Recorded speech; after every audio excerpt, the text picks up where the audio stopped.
Hello students, this is Krishna Kumar Sehrawat. We are going to cover up the syllabus of computer science as per the Haryana Board of Secondary Education for the class 12 here. Before going into the syllabus, let's understand the IDE, that is MS-DOS Turbo C++, in which we are going to write the programs in further classes. So this is the icon of the MS-DOS Turbo C++. I have already opened one window of it. So this is that home window of Turbo C++. We can use file inside it. We have options like new, open, save, save as, save all, and quit to quit out of it. So if we want to write one new program, we can use new. So we have already written, no need to use new. And let's cover it one by one. So let's saw the agenda first of all. ये हमारा agenda है understanding turbo C++. सबसे पहले हम देखेंगे about में क्या है MS DOS के. सो MS DOS का अबाउट है, MS DOS टर्बो C++ का अबाउट है यहाँ पर हेल्प विंडो के अंदर, अबाउट के अंदर. सो अबाउट में ये अपने बारे में बताता है कि इस सॉफ्टवेयर का नाम क्या है, इस सॉफ्टवेयर का वर्जन क्या है और इस सॉफ्टवेयर को किस कंपनी ने डेवलप किया है. Borland turbo C++, Borland international INC, ये वह कंपनी है जिसने इसको डेवलप किया है. टर्बो C++ इस सॉफ्टवेयर का, इस IDE का नाम है. IDE मतलब integrated development environment. Okay, next is editor window. दोस्तों ये हमारी एडिटर विंडो है जहाँ पर हम अपने प्रोग्राम लिख रहे हैं. ये जो आप नीली स्क्रीन देख रहे हो ये हमारी एडिटर विंडो है. इसमें हम जो चाहें वो प्रोग्राम लिख सकते हैं. Next is compiler. आपको पता है कंपाइलर पहले भी पढ़ चुके हैं. ये है कंपाइलर. होता क्या है सबसे पहले ये देखेंगे हम. So a compiler is a translator program that translates source code into the object code. Whenever you write any program, it gets written in high level language. C++ is a high level language which a human can understand but a machine cannot. So in order to make that machine to understand that CPP file, we need to convert that CPP file into the machine level code that we call low level language. So CPP file is written in high level language, gets converted into low level language code which is called object code.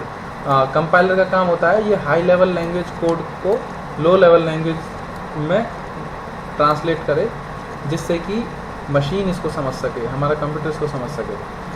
और जो code generate होता है हम उसको कहते हैं object code. तो basically compiler is a translator program. So ये हमारे कंपाइलर का रोल होता है. तो जब भी ये हमारी एक CPP फाइल है जो कि एक स्क्रीन पर हेलो वर्ल्ड लिखने के लिए यूज़ होगी. सो यहाँ पर हम देखें यह कंपाइल RC, यहाँ पे कंपाइल का ऑप्शन आ रहा है. सो हम अगर कंपाइल करेंगे तो इसमें हम देख पाएंगे कि ये एरर्स कितने हैं, वार्निंग्स कितनी है. यहाँ पर errors 0, warnings 0, lines compile 1031. But आप देख रहे हो यहाँ पर तो सिर्फ 8 से 10 लाइनें हैं. ये लाइन कंपाइल्ड 1031 इसलिए है क्योंकि IO स्ट्रीम और conio.h फाइल जो हेडर फाइल है उसके अंदर दो फंक्शन है CLR SCR get ch, और ये एक ऑब्जेक्ट है cout जो कि IO स्ट्रीम फाइल का है जो कि हमने यूज़ किया है यहाँ पर. ये भी एक तरीके से कंपाइल हुए हैं फंक्शन जो कि आपको यहाँ पर विजिबल नहीं है, जिनकी जो लाइन्स हैं इस वजह से नंबर ऑफ़ लाइन्स इतनी ज़्यादा दिखा रहा है. आगे चल के बात करते हैं हम. हमारा जो एजेंडा है उसमें हम कंपाइलर पढ़ रहे थे. तो कंपाइलर ने अभी हमने इस प्रोग्राम को कंपाइल किया और आपने देखा कि एरर्स 0 और वार्निंग 0. सो जब भी हम एक CPP फाइल को कंपाइल करते हैं तो हमारा एक नई फाइल जनरेट होती है. जो फाइल मैं कह रहा था कि लो लेवल लैंग्वेज में होती है जिसको मशीन समझती है. वो फाइल को आइए देखते हैं हम. वो फाइल जहाँ पर हमने C++ इंस्टॉल किया है वहाँ पर ये फाइल जनरेट होगी. सो देखो hello.obj और hello.bak, ये hello.obj फाइल जनरेट हुई है हमारी. OBJ is the object code which is low level language code. Okay, So this is obj code. Now when we are going to run it, we can use this run option here, run, and if I press run, you can see the hello world on screen. So यही हमारा programme करना चाहता था और वही हम कर पाए. ओके, सो अभी हम अगर देखें तो यहाँ पर एक फाइल और जनरेट हो गई है, hello.exe. hello.exe के बारे में अभी एक्सप्लेन करेंगे. सो आप पहले कंपाइलर का मतलब यह है कि ये एक CPP फाइल को एक ऑब्जेक्ट कोड में कन्वर्ट करता है. This is the role of the compiler in the complete process, and also it shows the error if there is any error in the program. Let's say if I forgot, if I don't use this semicolon here, then this and I'm going to compile it. The shortcut key for compile is F9. compile करेंगे, errors are 0. So this is the role of the compiler. Next हमारा जो agenda है उसमें हम, so this is the basic pictorial representation. hello.cpp when it is given as input to the compiler program, this is a translator program. ये इस hello.cpp को translate करेगा और hello.obj जनरेट करेगा. I hope it is clear for what a compiler does. Now next हमने देखा कि वहाँ पे एक exe फाइल भी जनरेट हुई, executable फाइल. executable फाइल से पहले हम कंपाइलर को और ढंग से समझते हैं. हमारे पास फ़िलहाल तो एक ही फाइल है hello.cpp, लेकिन एक जब हम बड़ा सॉफ्टवेयर बनाते हैं तो उसमें एक से ज़्यादा फाइल भी हो सकती हैं जिनको हम सोर्स फाइल कहते हैं. जो CPP फाइल है वो हमारी सोर्स फाइल है. तो पहली सोर्स फाइल, दूसरी, तीसरी एंड चौथी, लेट्स से हमारे पास 4 सोर्स फाइल हैं. चारों की चारों सोर्स फाइल को ऑब्जेक्ट फाइल में हम कन्वर्ट करेंगे कंपाइलर से कंपाइल करके, और ये हमारा कंपाइलर का आउटपुट है ऑब्जेक्ट फाइल. ऑब्जेक्ट फाइल और साथ में हम कुछ रन टाइम लाइब्रेरी भी यूज़ कर रहे हैं जो कि पहले से ही जो कोड कंपाइल्ड है, जैसे कि जो फंक्शंस हैं ऑलरेडी कंपाइल्ड फंक्शन है जो रेडी टू रन है, ready to be loaded and ready to be linked with the original object file, and then we can load directly into the RAM as a executive program. So ये वो run time library है. तो ये source file, ये object file जो कि compiler से हमने जनरेट की, इनको हमने सब, अब ये अलग अलग ऑब्जेक्ट फाइल हैं, तो एक सॉफ्टवेयर की एक ही एग्जीक्यूटेबल फाइल बनती है जो कि लिंकर का काम होता है इन सारी ऑब्जेक्ट फाइल को लिंक करके, लिंकर मीन्स लिंक करके एक एग्जीक्यूटेबल फाइल बनाए. वह फाइल फिर हमारे कंप्यूटर जो मशीन है वो उसको रन कर पाएगा उस फाइल को. तो जो हमारी जो एग्जीक्यूटेबल फाइल है, यहाँ पर अगर हम देखें तो hello.cpp को कंपाइलर ने hello.obj जनरेट किया, और यहाँ पर और भी obj हो सकती हैं. लेट्स से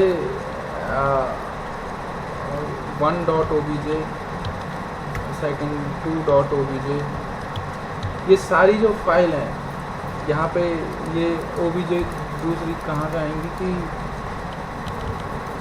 1.cpp, 2.cpp, ये हमारी फाइल हैं जिनको हम हमारे कंपाइलर ने अलग अलग हमें कॉरस्पॉन्डिंग obj फाइल दे दी.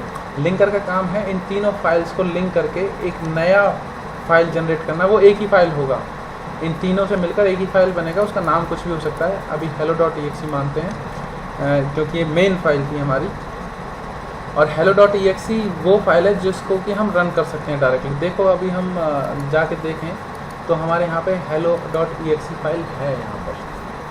तो इसको हम डबल क्लिक करेंगे तो there is some issue, we can not run it from here. जब लेकिन इसको अगर हम रन करें तो यहाँ से हमें हेलो वर्ल्ड दिखाई दे सकता है. ओके, सो देखिए इसको हम डिलीट करते हैं इस फाइल को,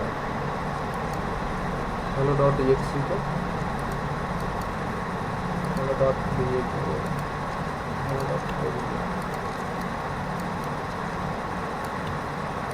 यहाँ पे दोस्तों देखो सिर्फ hello.cpp है। अभी हम देखो स्टेप बाय स्टेप सबसे पहले हम रन करेंगे, सॉरी सबसे पहले हम कंपाइल करेंगे। तो हमने कंपाइल किया, ओके। अभी हम देखेंगे हमारे पास कितनी फाइल बची हैं। यहाँ पे देखिए OBJ फाइल एक जनरेट हो गई, ये कंपाइल करने से जनरेट हुई है। अभी हम इसको रन करेंगे। अभी जब हम रन करते हैं तो लिंकर प्रोग्राम हमारा काम करता है और जितनी भी OBJ फाइल हैं उन सबको लिंक करता है और लिंक करने के बाद एक exe फाइल जनरेट करता है। अभी हम रन करते हैं इसको और आप देखेंगे कि एक exe फाइल जनरेट हो चुकी है और यहाँ पे वो exe फाइल रन भी हो गई और आउटपुट दिखा दिया आपको हेलो वर्ल्ड। अभी देखिए आप यहाँ पर ये देखिए exe फाइल जनरेट हो चुकी है। ये हमारे फाइल के टाइप हैं, ये एक्सटेंशन है डॉट के बाद जो दिखाई दे रहे हैं। cpp हमारी सोर्स फाइल थी, cpp file. exe is the application, this is executable file, obj is the object code, okay. So ये जब हमारी exe जनरेट हो जाती है तो एक लोडर एक प्रोग्राम होता है जो कि जिसका काम होता है जो exe है उसको लोड करे रैम के अंदर। कोई भी प्रोग्राम एग्जीक्यूशन में तभी आता है जब वो रैम के अंदर लोड हो जाता है। एक बार वो प्रोग्राम रैम में लोड हो जाए तो we call that program in execution and that is called a process that we will study later on. So hello.exe is loaded into RAM. It means you are seeing its output on the screen. Once again let's brief it up. Source file, all the source file will generate corresponding object file. All these object files will be generated using compiler and all these object files will be linked into one executable program that this task is being done by the linker, and then this executable program will be loaded into RAM by the loader and then it will get run and you will be able to see the output. This is how the compilation and the linking process works. So let's move on to the next step. That one is step over feature of this environment IDE. Let's say step over. हम जब भी run करते हैं तो हमें पता नहीं चलता है कि ये रन हुआ कैसे प्रोग्राम, एकदम से हमें आउटपुट दिखाई देता है। तो हम इसको इसका नाम जो हम सजेस्ट कर रहे हैं ये है स्टेप ओवर। हम यहाँ पे जाके कंपाइल में जाके देखेंगे कंपाइलर में रन में जाके देकर देखें तो एक हमारे पास ये स्टेप ओवर एक इसकी शॉर्टकट की है F8। हम इसको F8 से भी एक्टिवेट कर सकते हैं। तो हम स्टेप ओवर पे जब क्लिक करते हैं तो ये जो हमें लाइट ग्रीन लाइन देख पा रहे हैं ये हमें दिखा रहा है कि हमारा जो एग्जीक्यूशन हो रहा है वो फ़िलहाल किस लाइन पर है। मतलब अभी हमें मेन फंक्शन के एंट्री पॉइंट पर हमारा एग्जीक्यूटर है। तो अभी हम इसको F8 दोबारा से दबाएंगे तो ये नेक्स्ट लाइन पे जाएगा। अभी ये CLR means clear screen. Clear screen means जो पुराना आउटपुट था हमारी ब्लैक विंडो स्क्रीन पर, जो हमारी आउटपुट स्क्रीन जो कंसोल स्क्रीन है उस पर जो पुराना आउटपुट है उसको क्लियर करने के लिए क्लियर स्क्रीन यूज़ करते हैं। सी आउट हेलो वर्ल्ड, ये हमें स्क्रीन पर हेलो वर्ल्ड प्रिंट कराने के लिए, आउटपुट देने के लिए। C out is for console output, C out is a object which is included in iostream.h। तो ये एक हेलो वर्ल्ड प्रोग्राम है। हेलो वर्ल्ड इसका आउटपुट आएगा। F8 दोबारा दबाया, गेट ch, ये हेलो वर्ल्ड आउटपुट आ गया। गेट ch एक ऐसा फंक्शन है जो कि एक get means get, ch means character. तो एक कैरेक्टर का ये वेट करता है जब तक हम उसको कैरेक्टर इनपुट ना देते हैं तो ये इसी स्क्रीन पर रुका रहेगा। तो इसलिए हम गेट ch का यूज़ करते हैं हेलो वर्ल्ड। तो ये हमारे प्रोग्राम का आउटपुट हो गया। तो ये हमने देखा कि F8 का यूज़ करके किया है, F8 इस तरीके से। तो हमने एक एक करके ये देखा कि एक एक स्टेटमेंट कैसे एग्जीक्यूट होती है। इस फंक्शन को कहते हैं हम स्टेप ओवर। ये आप जब हम फ्लो ऑफ एग्जीक्यूशन पढ़ेंगे कि कौन सा प्रोग्राम, कौन सा फंक्शन पहले कॉल हुआ, कौन सा बाद में कॉल हुआ, तब हमारा ये काम आएगा। Save as to save one file, open is to open any existing file. Save as हम कहाँ सेव कर सकते हैं, हम जिस लोकेशन पर चाहें उस लोकेशन पर सेव कर सकते हैं अपनी फाइल को, ओपन कर सकते हैं वहीं से। तो सेव एज ऐसे Alt F सेव एज हम यूज़ कर सकते हैं, ओपन हम यूज़ कर सकते हैं, सेव F2। तो ये हमारा आईडी के सेव करने का और ओपन करने का तरीका। Next I think we have covered up today's agenda. Thank you so much and keep watching. For any doubts and clarification, you can comment over this YouTube channel. Thank you so much.